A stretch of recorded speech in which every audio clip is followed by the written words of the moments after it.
Hello friends, नमस्कार। मैं doctor रघुवीर सिंह मौर्य हमारे यूट्यूब चैनल शेखावाटी लेक्चरर में आप सभी का स्वागत करता हूं। देखिए दोस्तों, आज का वीडियो बहुत ही इंटरेस्टिंग बनने वाला है। पहला क्वेश्चन है, राजस्थान राज्य के किस प्रशासनिक संभाग का अपवाह तंत्र अरब सागर और बंगाल की खाड़ी में मिलने वाली नदियों का अंश है? तो दोस्तों इसका सही उत्तर होगा 4 नंबर का।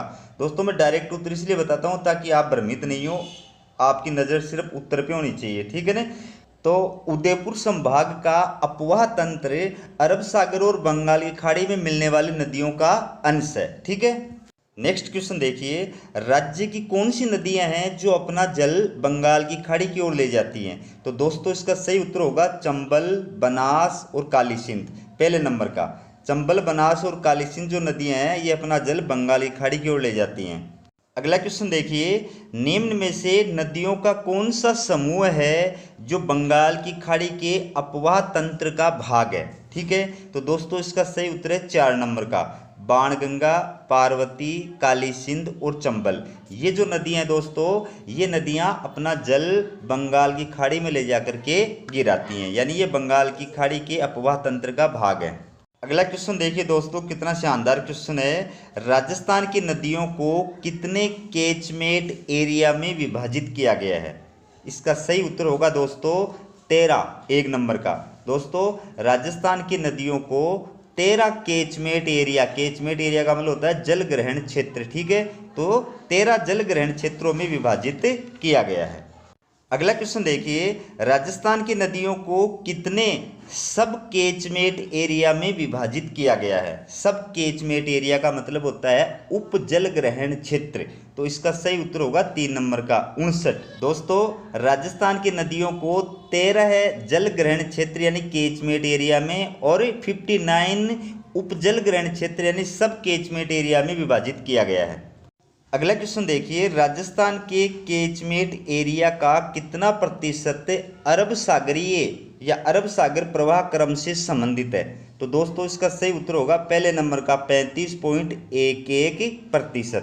दोस्तों राजस्थान के कैचमेंट एरिया का जो कुल जल ग्रहण क्षेत्र है राजस्थान का, उसका अरब सागरीय जो प्रवाह क्रम है वो है 35.11% भाग।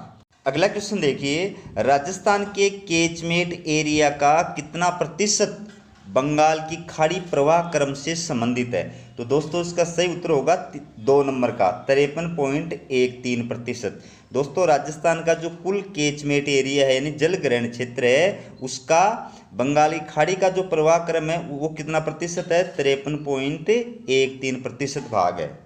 अब देखिए दोस्तों इसकी डिटेल देखिए, राजस्थान के अपवाह तंत्र का वर्गीकरण, ठीक है। दोस्तों राजस्थान की नदियों को 13 कैचमेंट एरिया यानी जल ग्रहण क्षेत्र और 59 सब कैचमेंट एरिया यानी उपजल ग्रहण क्षेत्रों में विभाजित किया गया है, ठीक है। याद रखना अच्छी तरह, 13 तो है कैचमेंट एरिया और 59 है सब कैचमेंट एरिया। इनमें से अधिकांश नदियाँ अरावली के पूर्वी भाग में है, ठीक है। अब सबसे पहले राजस्थान का जो अपवाह तंत्र है वो है बंगाल की खाड़ी का अपवाह तंत्र। देखिए राजस्थान के समस्त कैचमेंट एरिया का 53.13% तथा कुल प्रवाह क्षेत्र का 24% भाग बंगाली खाड़ी प्रवाह क्रम से संबंधित है। याद रखना, कैचमेंट एरिया का कुल कैचमेंट एरिया का तो है 53.13% और राजस्थान का जो कुल प्रवाह क्षेत्र है, ठीक है, उसका है 24% बंगाली खाड़ी प्रवाह क्रम से संबंधित है। इसके बाद देखिए अरब सागर का अपवाह तंत्र। दोस्तों राजस्थान के समस्त कैचमेंट एरिया का 35.11% तथा कुल प्रवाह क्षेत्र का 16% भाग अरब सागर प्रवाह क्रम से संबंधित है। अच्छी तरह याद रखना दोस्तों, कैचमेंट एरिया यानी जल ग्रहण क्षेत्र जो है ना, पूरा राजस्थान का जल ग्रहण क्षेत्र है, उसका तो 35.11% भाग है अरब सागरीय अपवाह तंत्र, और ये राजस्थान का जो कुल प्रवाह क्षेत्र है उसका 16% भाग है अरब सागरीय प्रवाह क्षेत्र, ठीक है। अब तीसरा है आंतरिक अपवाह तंत्र। दोस्तों राजस्थान के लगभग 60% क्षेत्र में आंतरिक जल प्रवाह प्रणाली विद्यमान है। याद रखना, राजस्थान के कितने प्रतिशत क्षेत्रफल में या क्षेत्र में आंतरिक जल प्रवाह प्रणाली विद्यमान है? तो उत्तर होगा 60% क्षेत्र में।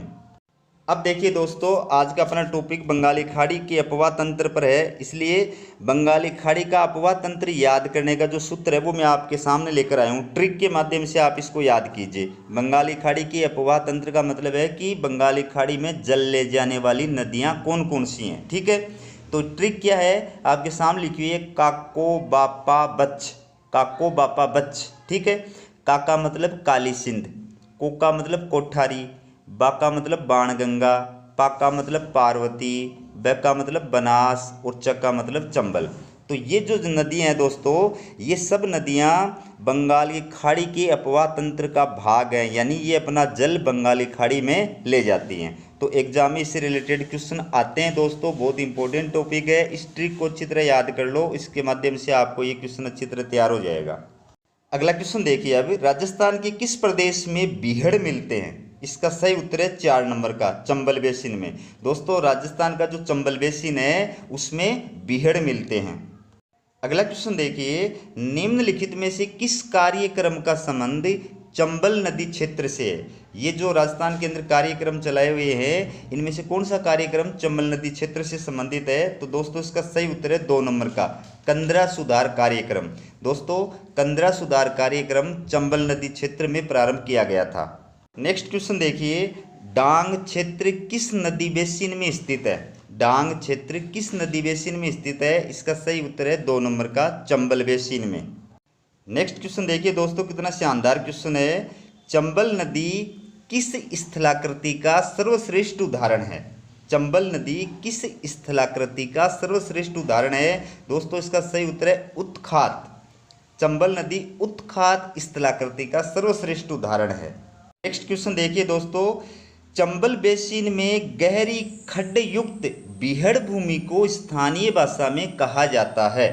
इसका सही उत्तर है 1 नंबर का, खादर। दोस्तों चंबल बेसिन में गहरी खड्ड युक्त बीहड़ भूमि को स्थानीय भाषा में खादर कहा जाता है। ये एग्जाम में आया हुआ क्वेश्चन है दोस्तों, क्योंकि हर एग्जाम का पेपर मेरे पास उपलब्ध नहीं है, इसलिए मैं यहाँ पर एग्जाम का नाम नहीं लिख सकता। बाकी सभी क्वेश्चन जो है एग्जाम की दृष्टि से बहुत इंपॉर्टेंट है, जिनमें कई क्वेश्चन एग्जामों में आए हुए हैं।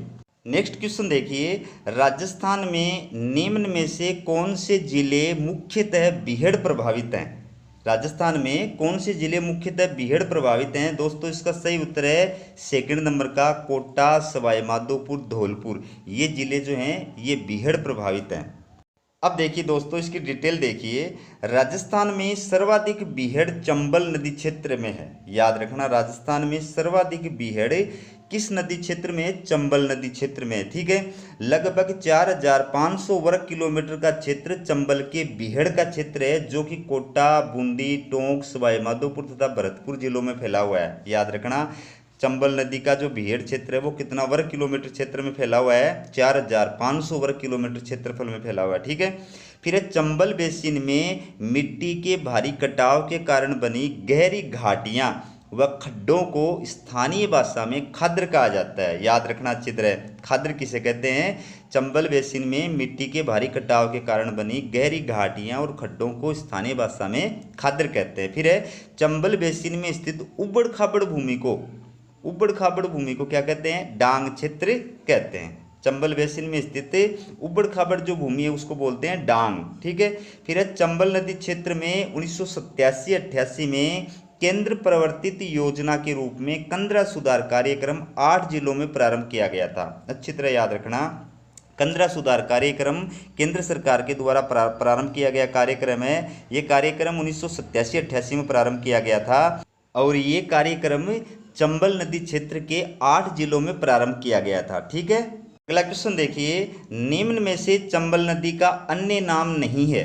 चंबल नदी का अन्य नाम नहीं है, तो इसका सही उत्तर है 4 नंबर का, सदाबहार। दोस्तों चर्मणवती, कामधेनु और नित्यवाई ये चंबल नदी के अन्य नाम हैं।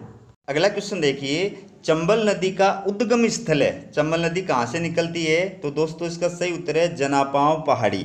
जनापांव पहाड़ी मध्य प्रदेश के विंध्याचल पर्वत में स्थित जनापांव की पहाड़ी जो है ये चंबल नदी का उद्गम स्थल है।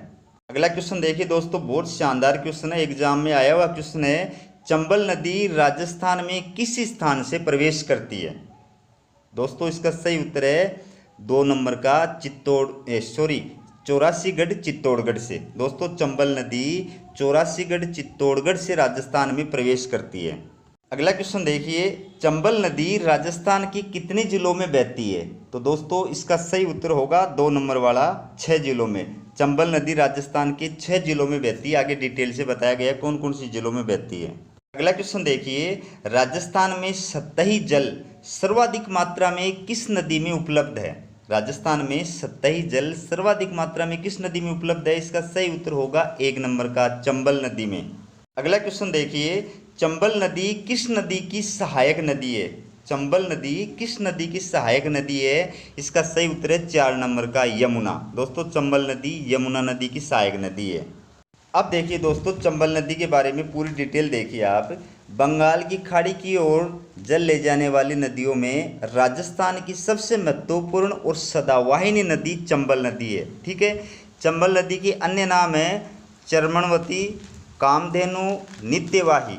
और चंबल नदी मध्य प्रदेश में विंध्याचल पर्वत की जनापांव पहाड़ियों में महू नामक स्थान से निकलती है। अच्छी तरह याद रखना, चंबल नदी का उद्गम स्थल कहाँ है? मध्य प्रदेश में विंध्याचल पर्वत की जनापांव पहाड़ियाँ हैं और वहाँ पर महू नामक स्थान से निकलती है। ठीक है, यह चौरासीगढ़ चित्तौड़गढ़ से राजस्थान में प्रवेश करती है। चंबल नदी राजस्थान में किस स्थान से प्रवेश करती है? चौरासीगढ़ चित्तौड़गढ़ से। अब देखिए नेक्स्ट क्वेश्चन देखिए दोस्तों, राजस्थान में किस नदी का अपवाह क्षेत्र सबसे बड़ा है? राजस्थान में किस नदी का अपवाह क्षेत्र सबसे बड़ा है? तो इसका सही उत्तर होगा 1 नंबर का, चंबल नदी का। अगला क्वेश्चन देखिए दोस्तों, चंबल नदी की कुल लंबाई है, चंबल नदी की कुल लंबाई कितनी है? उद्गम से लेकर के और यमुना नदी में मिलने तक कुल लंबाई कितनी है? तो दोस्तों इसका सही उत्तर है 1 नंबर का, 965 किलोमीटर। दोस्तों मैं यहाँ पर थोड़ा सा क्लियर कर देता हूँ आपको कि एक गाइड है उसमें 966 किलोमीटर दे रखा है, एक गाइड है उसमें 1051 किलोमीटर दे रखा है और एक गाइड है उसमें 965 किलोमीटर दे रखा है। तो एग्जाम में आपको अपने हिसाब से देख करके फिर उत्तर को करना है। अगला क्वेश्चन देखिए दोस्तों, चंबल नदी राजस्थान में कितने किलोमीटर बहती है? चंबल नदी राजस्थान में कितने किलोमीटर बहती है? तो इसका सही उत्तर है 1 नंबर का, 135 किलोमीटर। दोस्तों यहाँ पर मैं थोड़ा सा और क्लियर कर देता हूँ कि 1-2 गाइड ऐसी हैं जिनमें 135 किलोमीटर दे रखा है, एक गाइड ऐसी है जिसमें और ये दे रखा है 322 किलोमीटर। ठीक है, तो एग्जाम में आपको अपने हिसाब से देख के करना है। अगला क्वेश्चन देखिए दोस्तों, चूलिया जलप्रपात किस जिले में अवस्थित है? ये क्वेश्चन बहुत बार एग्जाम में आया हुआ है दोस्तों। चूलिया जलप्रपात किस जिले में अवस्थित है? इसका सही उत्तर है 2 नंबर का, चित्तौड़गढ़ में। अगला क्वेश्चन देखिए दोस्तों, चंबल नदी का राजस्थान में कुल अपवाह क्षेत्र है। चंबल नदी का राजस्थान में कुल अपवाह क्षेत्र कितना वर्ग किलोमीटर है? दोस्तों इसका सही उत्तर होगा 2 नंबर का, 19,000 वर्ग किलोमीटर। क्वेश्चन देखिए दोस्तों, राजस्थान में सतही जल सर्वाधिक मात्रा में किस नदी में उपलब्ध है? दोस्तों इसका सही उत्तर होगा 1 नंबर का, चंबल नदी में। दोस्तों राजस्थान में सतही जल सबसे अधिक चंबल नदी में उपलब्ध है, इसके पश्चात बनास और माई नदियों में उपलब्ध है। अब देखिए दोस्तों इसकी डिटेल देखिए, चंबल नदी की कुल लंबाई 965 किलोमीटर है, जिसमें 135 किलोमीटर राजस्थान में है। याद रखना अच्छी तरह दोस्तों, चंबल नदी अपने उद्गम से लेकर के यमुना नदी में मिलने तक कुल उसकी जो लंबाई है वो कितनी किलोमीटर है? 965 किलोमीटर है। ठीक है, और राजस्थान में कितने किलोमीटर बहती है? 135 किलोमीटर। ठीक है, चंबल नदी का राजस्थान में कुल अपवाह क्षेत्र 19,000 वर्ग किलोमीटर है। बहुत इंपॉर्टेंट, अच्छी तरह याद रखना, चंबल नदी का राजस्थान में कुल अपवाह क्षेत्र कितना वर्ग किलोमीटर है? 19,000 वर्ग किलोमीटर है। फिर है चंबल नदी राजस्थान के 6 जिलों में चित्तौड़गढ़, कोटा, बूंदी, सवाईमाधोपुर, करौली, धौलपुर में बहती हुई उत्तर प्रदेश में इटावा के निकट यमुना में मिल जाती है। चंबल नदी राजस्थान के कितने जिलों में बहती है? 6 जिलों में। और ये नाम भी याद रखने जिलों के, इनमें भी एग्जाम में क्वेश्चन आए हुए हैं और क्वेश्चन आते हैं दोस्तों। इसके बाद इस नदी पर चित्तौड़गढ़ में चूलिया जलप्रपात अवस्थित है। बहुत इंपॉर्टेंट क्वेश्चन है, याद रखना। चूलिया जलप्रपात किस जिले में स्थित है? चित्तौड़गढ़ में। चूलिया जलप्रपात किस नदी पर है?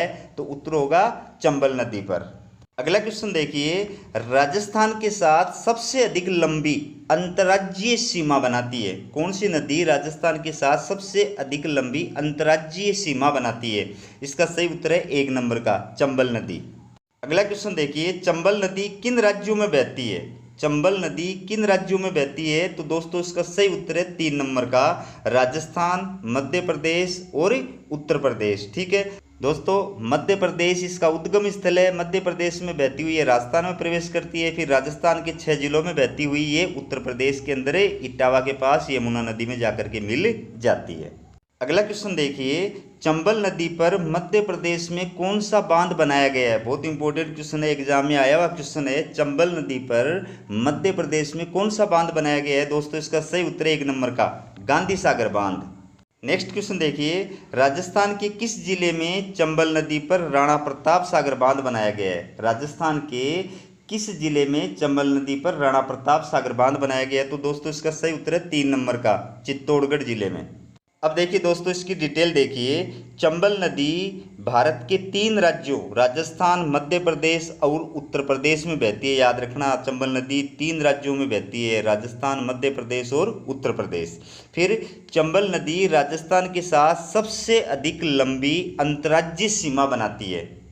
राजस्थान के साथ सबसे अधिक लंबी अंतर्राज्यीय सीमा बनाने वाली कौन सी नदी है? तो उत्तर होगा चंबल नदी। फिर है, चंबल नदी पर मध्य प्रदेश में गांधी सागर बांध बनाया हुआ है, तथा राजस्थान में चित्तौड़गढ़ में राणा प्रताप सागर बांध और कोटा में जवाहर सागर बांध और कोटा बैराज बने हुए हैं। बहुत इंपॉर्टेंट क्वेश्चन है दोस्तों, इनमें बहुत बार एग्जामों में क्वेश्चन आए हुए हैं कि मध्य प्रदेश में तो चंबल नदी पर कौन सा बांध बना हुआ है? गांधी सागर बांध। और राजस्थान में इसके ऊपर चित्तौड़गढ़ में राणा प्रताप सागर बांध है, कोटा में जवाहर सागर बांध और कोटा बैराज बने हुए हैं। ठीक है, अगला क्वेश्चन देखिए, निम्न में से चंबल नदी की सहायक नदी नहीं है।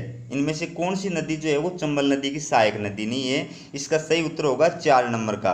दोस्तों जवाई जो नदी है ये चंबल नदी की सहायक नदी नहीं है, बाकी बनास भी है, कुराल भी है और काली सिंध भी है।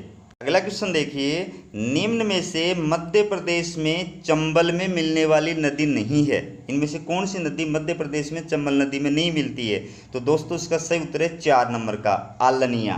दोस्तों आलनिया जो नदी है ये राजस्थान के अंदर मध्य प्रदेश चंबल नदी के अंदर मिलती है, जबकि सिवान, रेतम और शिप्रा ये नदियाँ मध्य प्रदेश में चंबल नदी पर में मिलती हैं।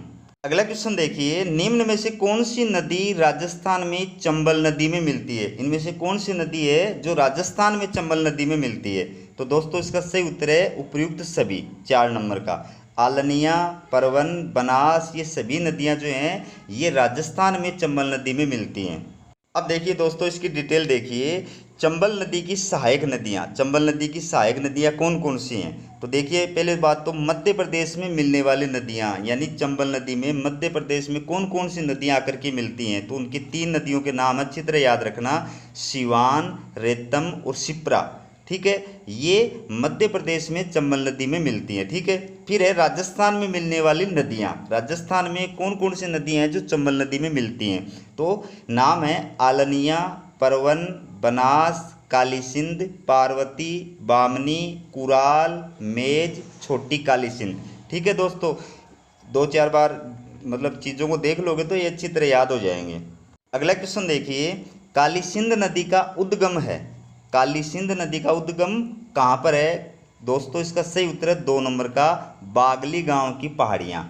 दोस्तों मध्य प्रदेश के अंदर देवास के पास बागली गांव की पहाड़ियों से काली सिंध नदी जो है वो निकलती है। अगला क्वेश्चन देखिए, काली सिंध नदी राजस्थान में किस स्थान से प्रवेश करती है? काली सिंध नदी राजस्थान में किस स्थान से प्रवेश करती है? इसका सही उत्तर है 1 नंबर का, बिंदा, झालावाड़। दोस्तों चंबल नदी जो है ये रायपुर के निकट, झालावाड़ में स्थित रायपुर के निकट बिंदा गांव से राजस्थान में प्रवेश करती है।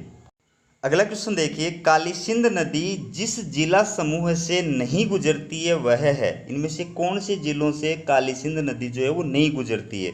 तो दोस्तों इसका सही उत्तर है 4 नंबर का, झालावाड़, बूंदी तथा टोंक। इन जिलों से काली सिंध नदी नहीं गुजरती है। दोस्तों काली सिंध नदी जो है वो झालावाड़, कोटा और बारां ये जो जिले हैं इनमें से गुजरती है। अगला क्वेश्चन देखिए, काली सिंध किस नदी की सहायक नदी है? काली सिंध किस नदी की सहायक नदी है? तो दोस्तों इसका सही उत्तर है 1 नंबर का, चंबल नदी। ठीक है ना, अभी बताया था आपको कि चंबल नदी की कौन कौन सी सहायक नदियां हैं। अगला क्वेश्चन देखिए, निम्न में से काली सिंध नदी की सहायक नदी नहीं है। काली सिंध नदी की इनमें से कौन सी नदी सहायक नदी नहीं है? तो दोस्तों इसका सही उत्तर है 4 नंबर का बेड़च नदी। दोस्तों आहू, परवन और निवाज ये सभी काली सिंध नदी की सहायक नदी हैं, लेकिन बेड़च जो है वो काली सिंध नदी की सहायक नदी नहीं है। अब देखिए दोस्तों, काली सिंध नदी के बारे में पूरी जानकारी देखिए। यह नदी देवास मध्य प्रदेश के पास बागली गांव की पहाड़ियों से निकलती है तथा झालावाड़ में रायपुर के निकट बिंदा गांव में राजस्थान में प्रवेश करती है। दोस्तों बहुत इंपॉर्टेंट जानकारी है, अच्छी तरह याद रखना आप कि काली सिंध नदी जो है उसका उद्गम स्थल कहाँ है? बागली गांव की पहाड़ियाँ। और बागली गांव की पहाड़ियाँ कहाँ पर है? देवास में, मध्य प्रदेश के अंदर, ठीक है। और ये राजस्थान में कहाँ से प्रवेश करती है? राजस्थान में झालावाड़ के अंदर रायपुर के पास गांव है बिंदा गांव, वहाँ से ये राजस्थान में प्रवेश करती है, ठीक है। राजस्थान में यह नदी 145 किलोमीटर बहती है। राजस्थान में काली सिंध नदी की लंबाई कितनी है? 145 किलोमीटर। फिर है यह नदी झालावाड़ तथा कोटा व बारां की सीमा में बहती हुई कोटा के नानेरा गांव के समीप चंबल नदी में मिल जाती है।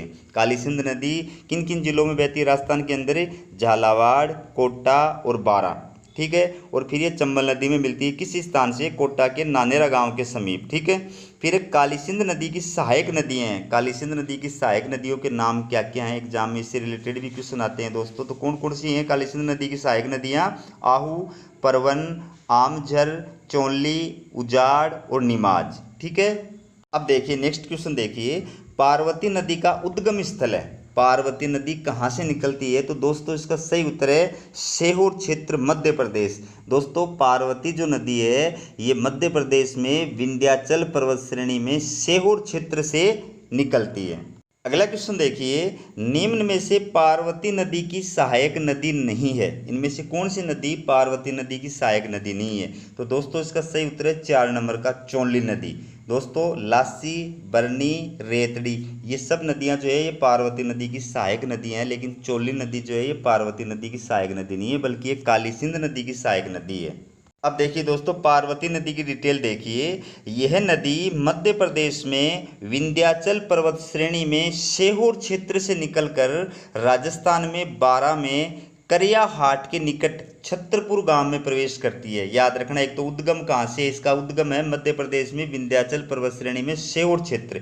और फिर राजस्थान में कहाँ से प्रवेश करती है? तो राजस्थान में बारां जिले के अंदर करियाहाट के निकट छतरपुरा गांव है, वहाँ से ये राजस्थान में प्रवेश करती है, ठीक है। फिर है यह नदी बारां, कोटा, सवाई माधोपुर में बहती हुई पाली गांव के निकट चंबल में मिल जाती है। याद रखना चित्र है, पार्वती नदी राजस्थान के किन किन जिलों में बहती है? बारां, कोटा, सवाई माधोपुर और पाली, ठीक है। फिर है पार्वती नदी की सहायक नदियाँ कौन कौन सी हैं? तो इनके नाम भी आपको याद रखने हैं। लासी, बरनी, बेंदली, अंधेरी, रेतड़ी, डूराज और विलास ये पार्वती नदी की सहायक नदियाँ हैं। अगला क्वेश्चन देखिए, वन की आशा के नाम से विख्यात नदी है। वन की आशा किस नदी को कहा जाता है? पहला नंबर का उत्तर है बनास नदी को वन की आशा के नाम से जाना जाता है। अगला क्वेश्चन देखिए, पूर्णतः राजस्थान में बहने वाली सबसे लंबी नदी है। पूर्णतः राजस्थान में बहने वाली सबसे लंबी नदी कौन सी है इनमें से? तो दोस्तों इसका सही उत्तर होगा सेकंड नंबर का बनास। अब देखिए दोस्तों बनास नदी के बारे में पूरी डिटेल देखिए। बनास नदी वन की आशा के नाम से विख्यात है। याद रखना, बनास नदी का अन्य नाम क्या है? वन की आशा। फिर यह नदी राजसमंद जिले में कुंभलगढ़ के निकट खमनोर की पहाड़ियों से निकलती है। अच्छी तरह याद रखना, बनास नदी का उद्गम स्थल क्या है? खमनोर की पहाड़ियाँ। बनास नदी राजसमंद जिले में कुंभलगढ़ के निकट जो है खमनोर की पहाड़ियों से निकलती है। फिर यह नदी राजसमंद, चित्तौड़गढ़, भीलवाड़ा, अजमेर, टोंक में बहकर सवाई माधोपुर में रामेश्वर नामक स्थान पर चंबल नदी में मिलती है। जिलों के नाम याद रखना, बनास नदी किन किन जिलों के अंदर बहती है, इससे रिलेटेड एग्जाम में क्वेश्चन आया हुआ है दोस्तों। और ये किस स्थान पर चंबल नदी में मिलती है? तो रामेश्वर नामक स्थान पर, ठीक है। सवाई माधोपुर में स्थित रामेश्वर नामक स्थान पर ये चंबल नदी में मिल जाती है, ठीक है।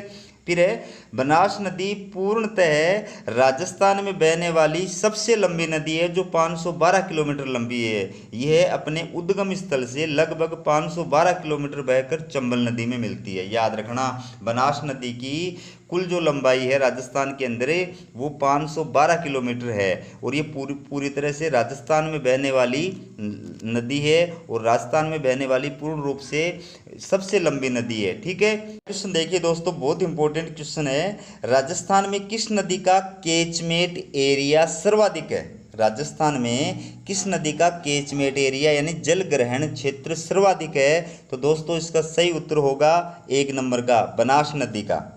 अगला क्वेश्चन देखिए, बनास नदी का कुल अपवाह क्षेत्र है। बनास नदी का कुल अपवाह क्षेत्र कितना वर्ग किलोमीटर है? तो दोस्तों इसका सही उत्तर है 3 नंबर का 33,760 वर्ग किलोमीटर। अब देखिए बनास नदी के बारे में और डिटेल देखिए। राजस्थान में सर्वाधिक कैचमेंट एरिया बनास नदी का है। अच्छी तरह याद रखना, राजस्थान में सर्वाधिक जल ग्रहण क्षेत्र किस नदी का है? बनास नदी का है। बनास नदी का कुल अपवाह क्षेत्र, पुल नहीं है कुल है, बनास नदी का कुल अपवाह क्षेत्र 33,760 वर्ग किलोमीटर है।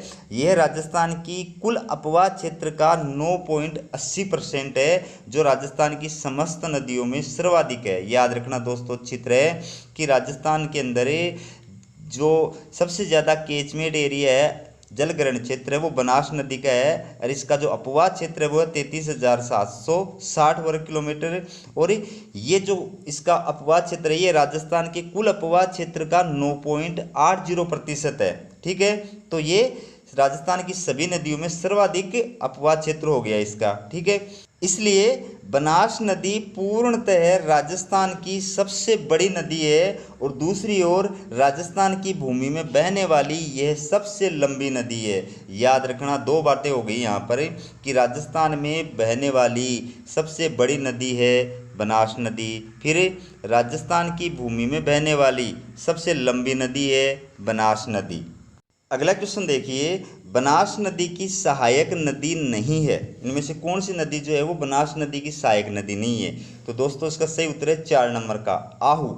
आहू जो है ये बनास नदी की सहायक नदी नहीं है, जबकि बेड़च भी है, गंभीरी भी है, कोठारी भी है। अगला क्वेश्चन देखिए दोस्तों, मांडलगढ़ के निकट त्रिवेणी पर कौन सी 3 नदियां मिलती हैं? याद रखना, बहुत इंपॉर्टेंट क्वेश्चन है, 2nd ग्रेड 2010 में आया हुआ है। मांडलगढ़ के निकट त्रिवेणी पर कौन सी 3 नदियां मिलती हैं? इसका सही उत्तर है बेड़च, बनास और मेनाल, 2 नंबर का।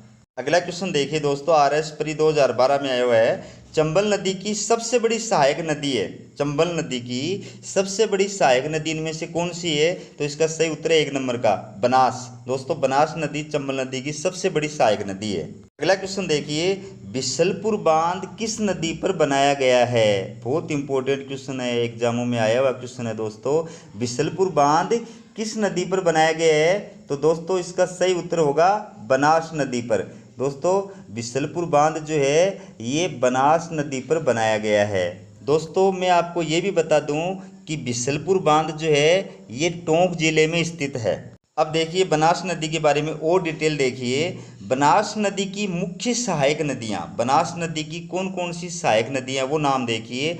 बेड़च, गंभीरी, कोठारी, खारी, मेनाल, बांडी, मानसी, धुंध व मोरेल, ये सब जो हैं ये बनास नदी की सहायक नदियाँ हैं। फिर है बिंगोद और मांडलगढ़ के मध्य बनास, बेड़च और मेनाल नदियों का संगम स्थल है जिसे त्रिवेणी कहा जाता है। अच्छी तरह याद रखना, बिंगोद और मांडलगढ़ के मध्य 3 नदियों का संगम है। 3 नदियाँ कौन कौन सी? बनास, बेड़च और मेनाल।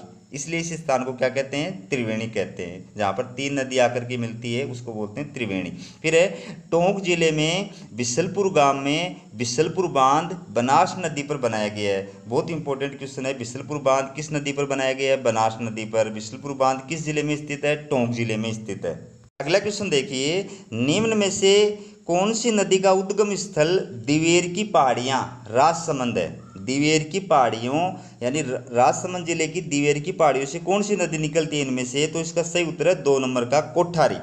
अगला क्वेश्चन देखिए, प्रसिद्ध मेजा बांध किस नदी पर बनाया गया है। दोस्तों बहुत इंपॉर्टेंट क्वेश्चन है, एग्जाम में आया हुआ क्वेश्चन है, भले ही मैंने एग्जाम का नाम नहीं लिखा लेकिन एग्जाम में आया हुआ क्वेश्चन है। प्रसिद्ध मेजा बांध किस नदी पर बनाया गया है। दोस्तों इसका उत्तर है 3 नंबर का, कोठारी नदी पर। दोस्तों मेजा बांध जो है ये कोठारी नदी पर बनाया गया है और मेजा बांध जो है ये भीलवाड़ा में स्थित है। अगला क्वेश्चन देखिए, कोठारी नदी किसकी सहायक नदी है। कोठारी नदी किस नदी की सहायक नदी है। तो दोस्तों इसका सही उत्तर है 1 नंबर, बनास नदी। दोस्तों कोठारी नदी बनास नदी की सहायक नदी है। अब देखिए दोस्तों, कोठारी नदी के बारे में विस्तार से जानकारी देखिए।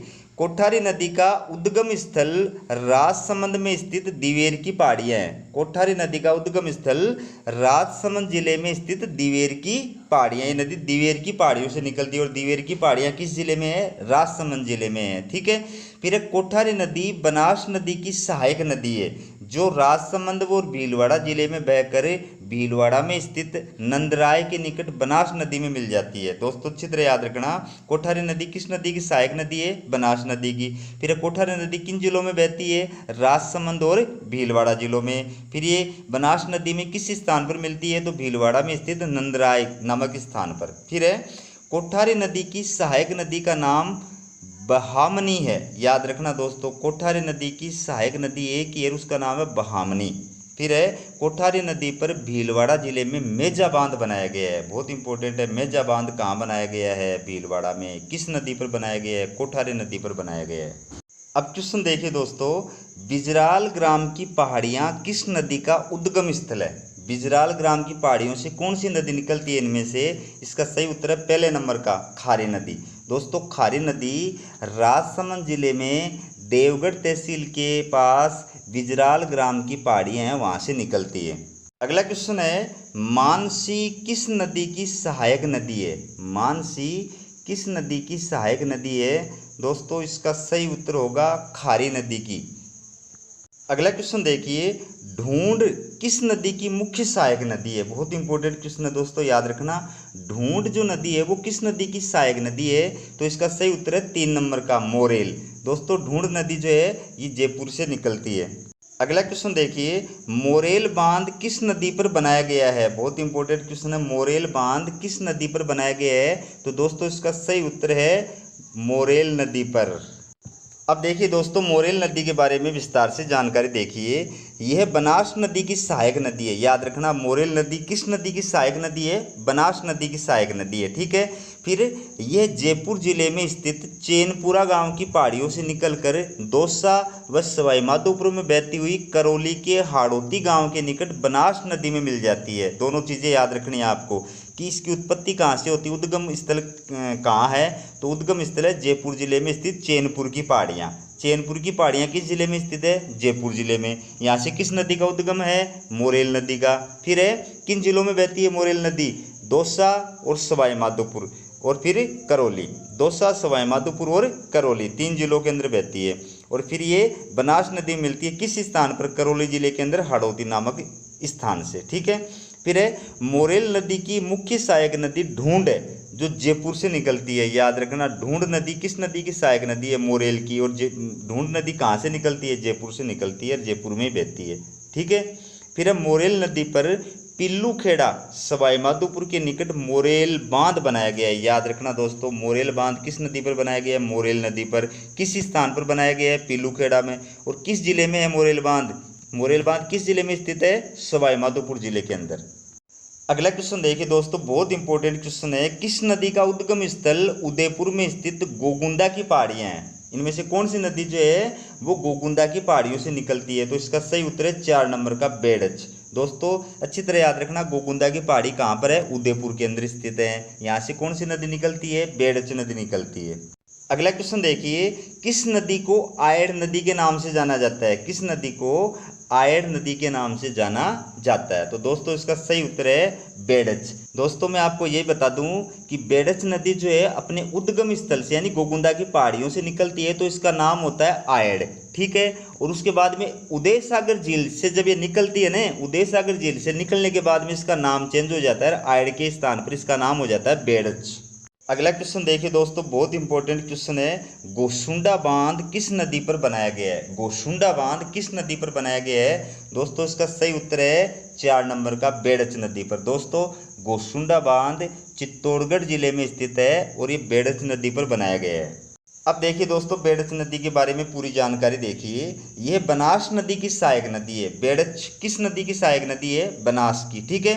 बेड़च नदी का उद्गम स्थल उदयपुर में स्थित गोगुंदा की पहाड़ियाँ हैं। बेड़च नदी कहाँ से निकलती है? गोगुंदा की पहाड़ियों से। गोगुंदा की पहाड़ियाँ कहाँ, किस जिले में है? उदयपुर में। ठीक है। यह नदी अपने उद्गम स्थल से निकलने के पश्चात आयड़ नदी के नाम से जानी जाती है तथा उदय सागर झील से निकलने के उपरांत इसे बेड़च नदी के नाम से जाना जाता है। बहुत बार एग्जामों में आया हुआ क्वेश्चन है दोस्तों, अच्छी तरह याद रखना। बेड़च और आयड़ एक ही नदी है दोनों। ठीक है। तो बेड़च नदी जब गोगुंदा की पहाड़ियों से निकलती है और उदय सागर झील में पहुंचने से पहले बीच के रास्ते में, तो इसका नाम होता है आयड़। फिर उदय सागर झील में प्रवेश करने के बाद जब निकलती है उसके बाद इसका नाम चेंज हो जाता है, इसका नाम हो जाता है बेड़च। ठीक है। फिर है गंभीरी, गुजरी, ओराई और वागन इसकी सहायक नदियाँ हैं। बेड़च नदी की सहायक नदियाँ कौन कौन सी हैं? गंभीरी, गुजरी, ओराई और वागन। ठीक है। फिर है चित्तौड़गढ़ के अप्पा गांव के निकट और बेड़च नदी पर गोशुंडा बांध बनाया गया है। याद रखना दोस्तों, गोशुंडा बांध किस नदी पर है? बेड़च नदी पर है। और गोशुंडा बांध किस जिले में है? चित्तौड़गढ़ जिले में स्थित है। अगला क्वेश्चन है, बेड़च की सहायक नदी जो मुख्यतः चित्तौड़गढ़ जिले में बहती है। बेड़च की सहायक नदी जो मुख्यतः चित्तौड़गढ़ जिले में बहती है उसका नाम क्या है दोस्तों? इसका सही उत्तर है पहले नंबर का गंभीरी। आज का लास्ट क्वेश्चन है दोस्तों, बाणगंगा नदी का उद्गम स्थल है। बाणगंगा नदी कहाँ से निकलती है? तो दोस्तों इसका सही उत्तर है 1 नंबर का बैराट की पहाड़ियाँ। दोस्तों बाणगंगा नदी बैराट की पहाड़ियों से निकलती है और बैराट की पहाड़ियाँ जयपुर जिले के अंदर स्थित है। ठीक है। फिर ये जो नदी है, इस नदी की लंबाई है 380 किलोमीटर और ये जयपुर, दौसा और भरतपुर में बहकर आगरा में यमुना नदी में मिल जाती है। ठीक है। तो दोस्तों हमारा और ये वीडियो आपको कैसा लगा कमेंट करके ज़रूर बताएं।